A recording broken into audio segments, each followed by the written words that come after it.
Hello and welcome to Office Hours. I am so happy to see all of you here. Thank you for joining us. For me, for most of us, this is our evening, but good morning and good afternoon, wherever it is that you may be tuning in from. So excited to be here. Office Hours, hosted by or presented by School Rubric, an organization designed to connect educators from around the world. And let me tell you, they do a phenomenal job. Now, tonight we are going to talk about podcasting, and podcasting is something that is really blown up. In fact, last year we've recorded there are over 1 million listeners to podcasts. That is huge. When I was doing my research, I was like, oh my goodness, right? And in fact, and this was a statistic that surprised me, that over a third of all current podcasts were launched in the beginning of last year, in the first half of last year alone. And you know why? My guess is because most of us were on lockdown, right? I know that's why I started mine. We had some extra time, but more importantly, we missed that connection. We were looking for a way, an opportunity to connect with one another, to have our voices be heard, to amplify the voices of others. And so we have podcasts. And so School Rubric has done a phenomenal job of being able to curate a bunch of those podcasts. In fact, myself, Tracy, and Spencer are all part of that podcast network. And so we are going to introduce ourselves tonight and talk about our podcast. So my name is Charles Williams. I am the host of the Counter Narrative Podcast. I'm not going to go into it. We'll talk about that a little bit later. But Spencer, why don't you kick us off? Your name, your show. Yes. So my name is Spencer Sharp, and I am part of the Innovative Teacher Podcast. So, I'm going to go more in detail, just like we were talking about that, but that's just kind of the glimpse of it. What about you, Tracy? Why don't you tell us a little bit about yours? Well, I am Traci Browder. Happy to be back at Office Hours. And Spencer, I'm so glad to be in the show with you tonight. And always my guy, Charles. My podcast is Intelligogy The Podcast, and it is so near and dear to my heart. Can't wait to dive deep into this conversation. We have a lot in store tonight. So, Charles, why don't you keep us moving?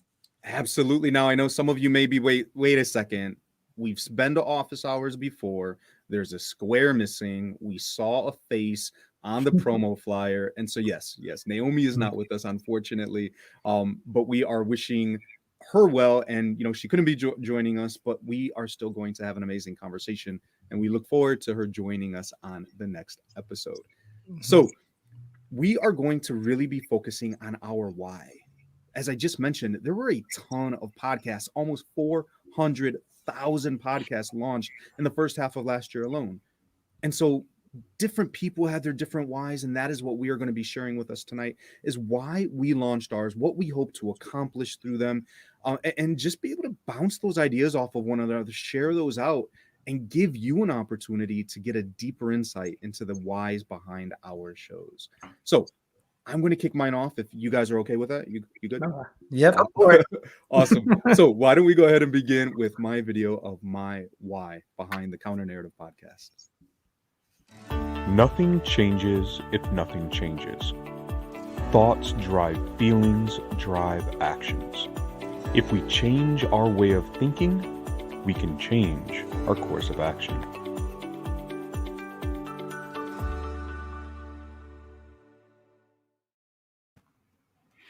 So, Charles, that was deep, way deep. Like, I almost want to say, play it one more time.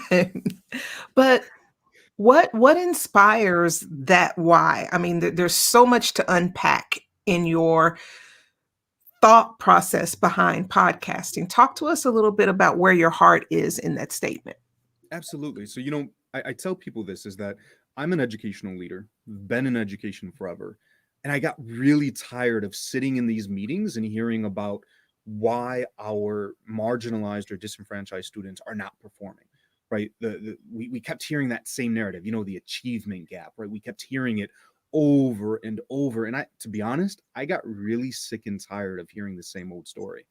Because the reality is I've spent the last 15 years in urban education, and I have seen some phenomenal things happening.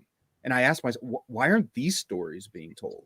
Right? We always say, well, they're struggling or they're behind, but there's some phenomenal things. And so really, I started with this idea of that, your thoughts drive your attitudes, right? Which drives the choices in your actions. So if we're going to make any changes happen in education, then we really need to change the where we're talking and thinking, part of my tagline, right, about education. And so I really wanted to promote those stories of success from all of these different areas. And I think one of the best things is I've learned other areas, right? We've talked about rural education, which Spencer, I'm sure you could talk a little bit about, and just other groups that I don't really have the authority to speak on, but to be able to give them that space as well and say, no, listen to our success stories. And so that is what has driven that. And I think it's going to keep driving it until these changes become permanent. Wow, that's so powerful. And Charles, even when I was listening to it, like, Traci said, I'm like, man, I wish I could hear that 2 or 3 more times just because it was so deep. And for me, as a classroom teacher, a STEM teacher, people really look to me as, saying, what is something new that you're doing, cutting edge. And it seems like when, they come to me and ask that, my thinking is there's a lot of teachers that want to do it. And there's a lot of teachers that have a problem with saying, wow, I don't really want to change my thinking. What is some different ways that you're kind of trying to promote that into action in a positive way? So I often have said this, and even just leading teachers, is I think a lot of times they need to see that success is possible, right? There's a lot, I think, teachers, just people in general, who sit back and they watch Twitter or Pinterest or Instagram and they're like, whoa, I want that. But like you said, there's work that needs to be done to get there. So once you start hearing the stories about, yeah, this wasn't easy. That's in fact every segment I ask about, what were the struggles that you had to get there? Because it's not like we didn't wake up here, right? There was work to get there. So we talk about those struggles. We talk about how to get there. And it is my hope then that educators are like, they're struggling, but more importantly, we're amplifying the voices of people doing this work. So, if I was going to talk about STEM, for example, I would say, hey, connect with Spencer, figure out what that means, right? If I wanted to talk about, teaching our babies our foundational skills, right? I'd be like, hey, talk to Traci, right? Connect with these people and figure it out, because I think this is not a silo. We're not alone in this work. And so, yeah, for me, that's it. It's connecting game changers so that way they can go out and do the work. I think that's the cool part about, podcast and all of us being here is like, when someone does ask me that, I think that's a good point there is like, hey, what's a good person that could do this for me? I'm like, oh, I know someone that does that now. And I think it just ties us all together. And I feel like education, sometimes we're like confine ourselves to this box. Like, I'm in this box, I need to stay in this box, and everything outside this box is bad. When in reality, it's like people are trying so many different things and doing so many cool things that could get us excited again. Absolutely. What do you think about that, Traci? Excuse me, I spot on. And I feel like one thing, just in knowing Charles and following Charles on social media, he's a person that I can say truly, I don't want to say practices what he preaches, but like walks the talk, talks the walk. Very authentic. His message, you see it. It's woven into literally every single post, every single conversation. Excuse me. So he's authentic, and people can get behind that. When you're inspiring that thought provocation and you see that authenticity, you want to go on the journey with Charles. That's what thought leaders are all about. So Charles, I just celebrate how inspirational your message is and how you live your message every single day. Traci, I appreciate it. That's actually my other hoodie, Walk Here Talk. But you're right. And I hope, if nothing else, like, find those people that, like you said, kind of live that message. We do, right? Twitter, all these spaces, there's a lot of conversation. And so it is really my hope that the podcast sparks the conversation, but we need actionable change. That's really what needs to happen. Like, we can sit and we can talk all day long, but I need you to go out and do the work. And that's really why I want to bring people in. So it's not just like, hey, this is what's wrong, or this is how we should change education. Here's somebody doing the work. Here's how we do the work. So Traci, I appreciate that acknowledgement. Absolutely. Absolutely.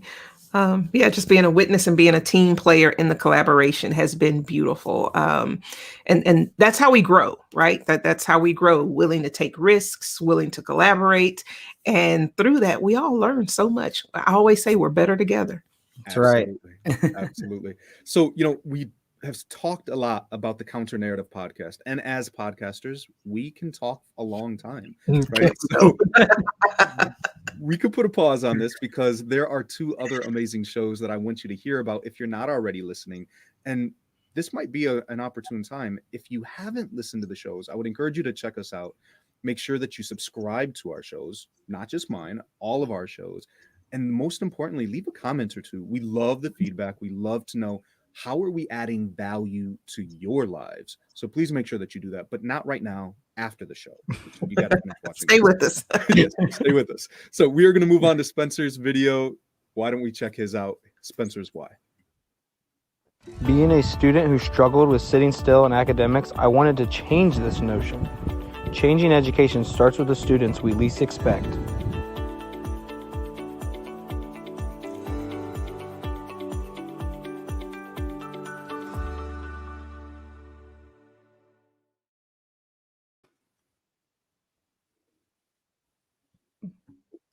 Oh, you're muted. Sorry, I had to take water and clear my throat. You're speaking to my heart right now because, and I quote, being a student who struggled with sitting still in academics, I wanted to change this notion. As educators, some of us aren't as patient as we should be and as engaging as we could be with the student who can't sit still. But then I'm going to turn this over to you, but I just have to say this, like, no student should have to sit still. Yes. That's and so archaic. So talk to us about that. And I'm glad you said that, because that is kind of going to be kind of what I'm going to talk about. I guess, we're talking about that big why in that question. When I was growing up, my mom was a teacher and she worked with me all the time, and I appreciate her so much, but so much of the time I told her, I just feel like I'm memorizing things to forget them. I just feel like I'm sitting in a class and I'm listening and it just doesn't seem right. It seems like there should be more to this. And then fast forward to, when I decided to go back to school, when I went to school for teaching, and I was like, man, there's something more to this, and I heard about STEM and it kind of grabbed a hold of my heart. And I said, you know what, our school, I helped set up this program and I want more schools to do this. I want more schools to set up STEM programs like this. And I want more teachers to put it in their classroom and all their curriculum, and make it fun, engaging, hands-on, and not necessarily just STEM, but STEM practices and everyday, reading, like we had the one reading for America, across America a couple weeks ago, adding, a STEM component to your books and things like that. So I think doing those different things is kind of my biggest why. Like, that is something why I decided, what, I want to turn this into a podcast, and I want to turn this into something where people can reach out to me and say, hey, how can we get started in our room? What does that look like?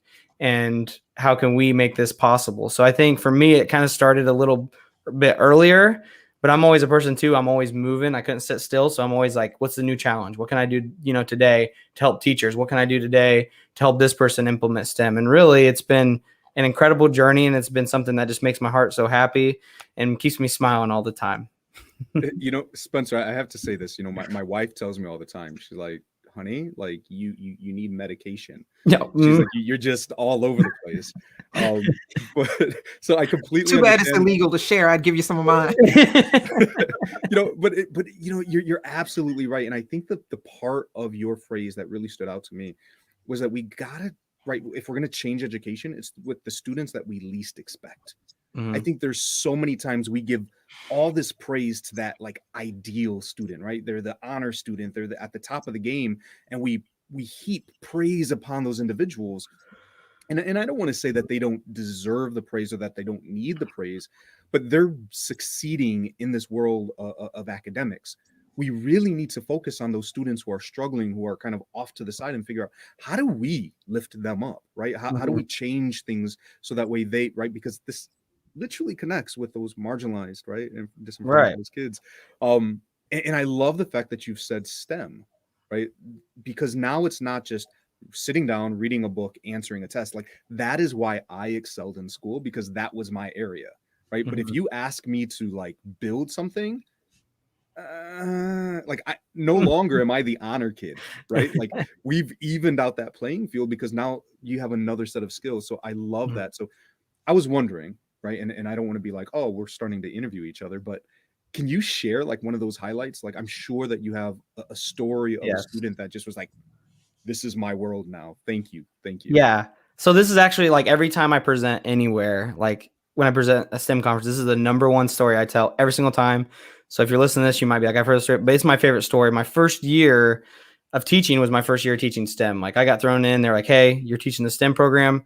There's no curriculum. There's just tables full of materials, you know, kind of like go with it. And they knew I was kind of like a busybody moving around. So like, this is perfect for you. And they said how your classes are designed, you get 3 different groups from a grade level, and they're high, medium, and low.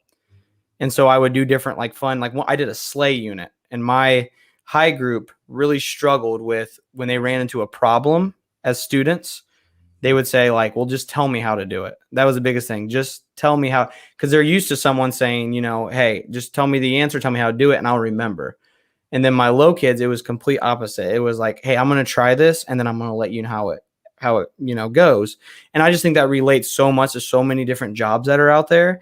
And it really made me happy because I saw that different, you know, in thinking and that critical thinking and the problem solving in those lower kids where, you know, a lot of teachers might have written them off.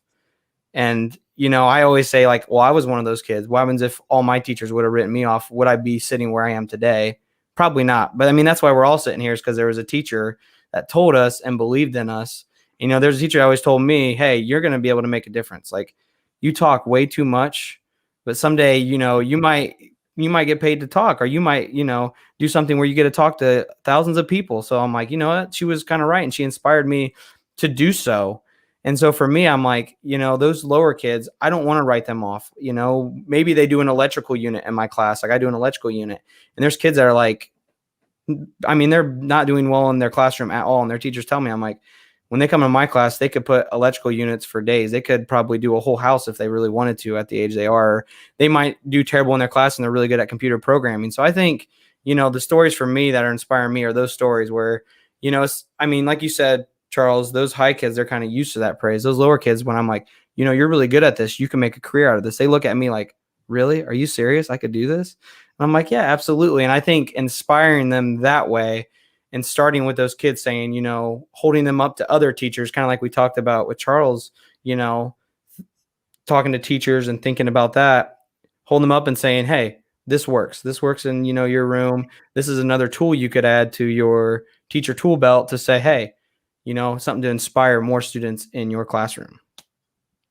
Absolutely. You know, Spencer, I remember a show that you recently had where you even talked about the students sometimes just kind of taking it and running, right? Where the teachers are afraid because it's like, wait, this isn't ELA. This isn't like, but that's okay. Like, let them, because I struggle, right, with the idea of a struggling learner. Like, there's no struggling learners. We just haven't found a way to give them the opportunity to show their knowledge, right? That's all it is, right? And so I love how you are saying, hey, I'm the STEM teacher, but not only am I the STEM teacher, but I'm going to teach you, math teacher, you, English teacher, you, social, like I'm going to teach you how to do these things as well. So that way all students are honor or students or high students, whatever label we're going to give them.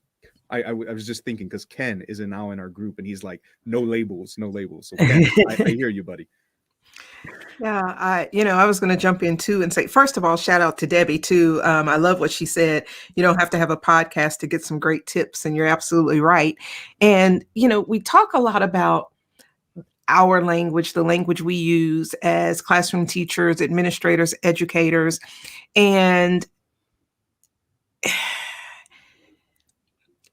you know, I believe like every child can. And looking at Spencer and Spencer's story, and one of my sons and his story, and he's gifted, and talk about the other end, he's gifted, but he's so gifted the teachers never took the time with him. So when he became restless, he became a discipline problem. And so how the lenses we look through, you know, if we see every child as, instead of, you know, they're here, and meet kids where they are. You know, if we look at it as, let me come to you, let me get into your world, let me see what you like, what are your interests. And then all of those things, Spencer, that you're talking about, they just evolve organically. But we need more teachers to have that open mindset and not compartmentalizing kids and putting them in boxes. We don't want to be put in boxes. I can't live in a box. But, that's those broad lenses that we should look through with kids. And when we do that, they excel and they thrive, like the teacher that believed in you, the teacher that believed in me, the teacher that believed in all of us, Right. And I think that's so, hard sometimes for teachers to do, when we're talking about looking at them, the students through those lenses, because, I know at my school, even I have K through 6. So I get to see the kids from the time they're in kindergarten till they're in 6th grade. And it's like, oh, next year you're going to have this kid and he has these kind of problems, and the teacher's already stressed out about it. It's like, if we could kind of go into it with an open mind saying, hey, you have this kid, he really excels at these things, and look more at those things that they're great at rather than those things maybe that, they struggle with. Because sometimes our biggest, strengths rely into our weaknesses. So maybe building these strengths up, those weaknesses, maybe they'll get boosted up as we lift those strengths. So I think that's great that you said that, Traci. And I wish I could just clip that beginning part you said, because I know I talked about clipping like little segments of this earlier. I might have to ask Wallace to do that one. So it sounds like we are talking about educational mindsets, and I believe the term for that is pedagogy, but maybe a better word would be intelligogy. Drop the mic, because that was a heck of a segue, Charles. So that being said, let's hear Traci's why. Intelligogy The Podcast was born to disrupt educational normalcy, to challenge our thinking, advocate for equity, challenge us to be better versions of ourselves, and to push and excel beyond our perceived limitations.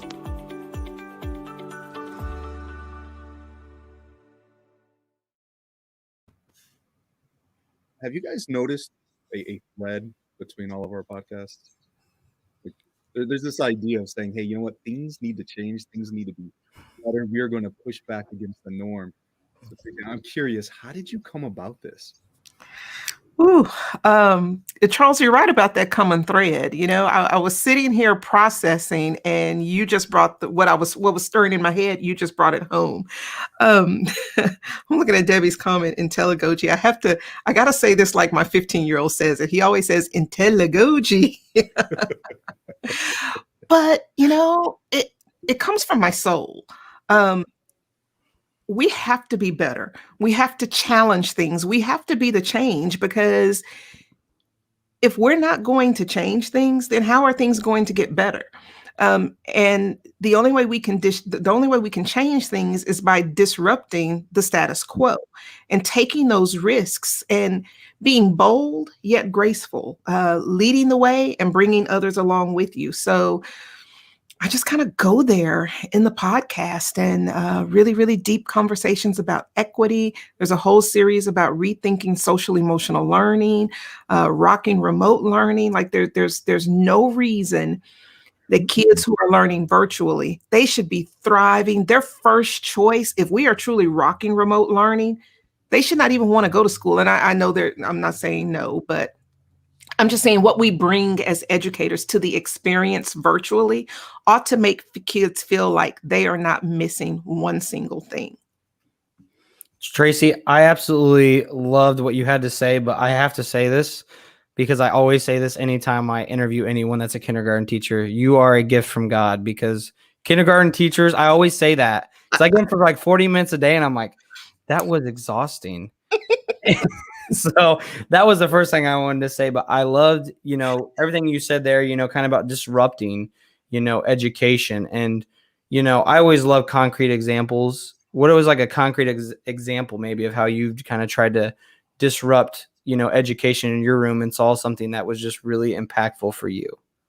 Wow. Okay. I say it's small, but apparently it's not small, because the Friday before my spring break, when I finished what I'm about to tell you, I got an email popped up, a text message popped up, and the school phone was ringing. And you would have thought that I had done something horrible on the screen for every single device and technology to be blowing up, and it was parents calling. So what happened was I decided to have a talent show all day long virtually. And it wasn't just this random thing. I mean, I pumped it up all week long, but and there's that equity piece. Like, yes, I said talent show, but I told the kids, look, it's not about, the stereotypical singing, that kind of thing. It was, what do you have to share? What do you like to do? What are your hobbies? Where do you like to go? What do you like to read? What do you like? Just completely opened it up. The cool thing that happened was a kiddo who was singing, no, she was dancing. Miss Browder, it's not in English. Baby, that's great. Let's hear it. She played the song. Another kiddo, I know that song. Okay, what did that inspire me to do? Reach out to all the parents, get playlists in their home language, and start playing that music in class. Like, that's the stuff that we need to do. That's equity that doesn't even take work. It just takes heart. That's all it just, your heart, your heart is your eyes. And I'm going to stop, but that's it right there. You gave me chills, so I'm glad you stopped. That was incredible. But Traci, I think you touch on something that I hear a lot, is that we don't always have to go big, right? I think when we're talking about challenging the narrative, disrupting the norm, right? Doing these STEM, like, everybody thinks I have to go big, and you really don't have to go big. Find something and start small, right? And I always say that, right? Start small, grow big, right? But find something and start somewhere, and you'll be amazed at the outcomes that occur. Like you said, right? It was just simply connecting songs, and right, it caught fire, and everybody was connected, and it's a simple little thing. And you know what, Charles? I'm going to add a cherry on top to that simple little thing. This is across every grade level, K-12. We have got to be willing, and it's a call to administrators and it's a call to teachers. If we don't love on kids, if we don't nourish kids, if we don't relax a little bit, if we don't build up that SEL piece, and not even social emotional learning, if we don't meet the social emotional needs of our children, they won't thrive. So when we can literally take our hands sometimes and just push the academics to the side and truly connect and vibe and build those relationships and solidify and extend, like, now you see why I said, like, parents, my every single device in my room was literally beeping, ringing. It was the most amazing thing with one simple act. I'm going to say something, and I hope it's okay here.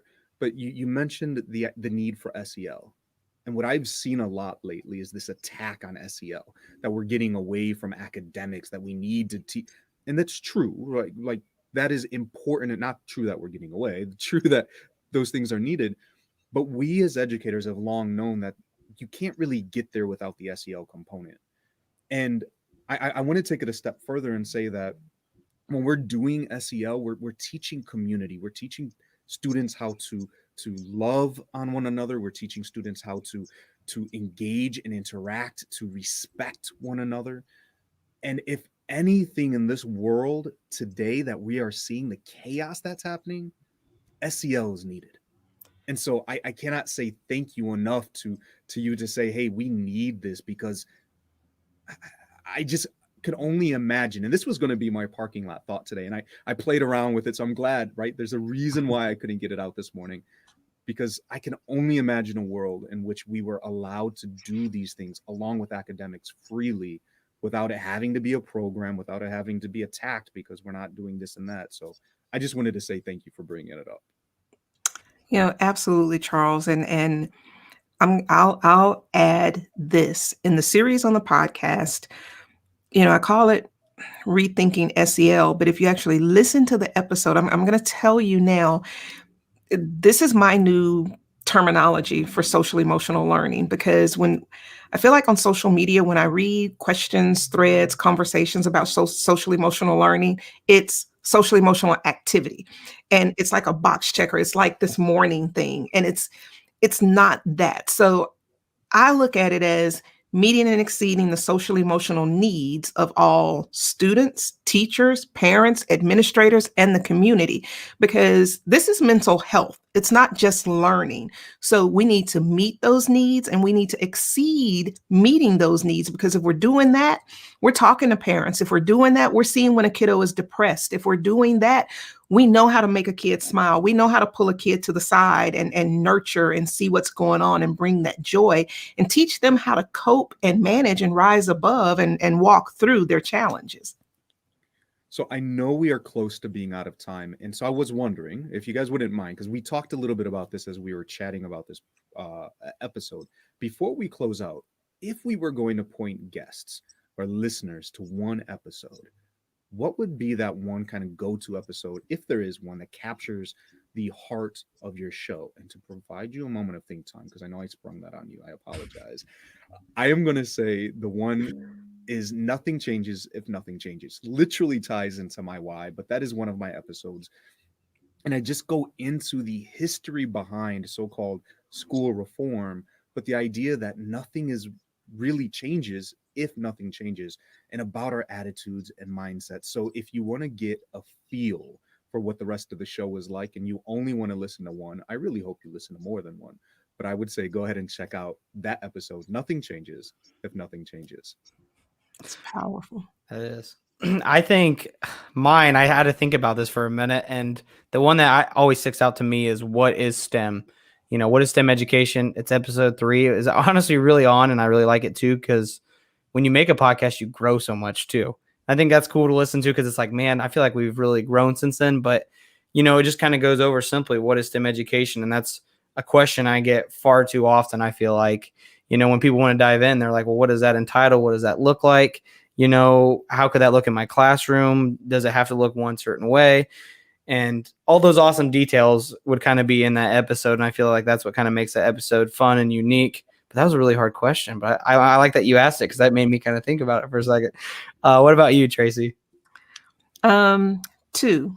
1, it's our everyday, which is painful, powerful, and it's truth.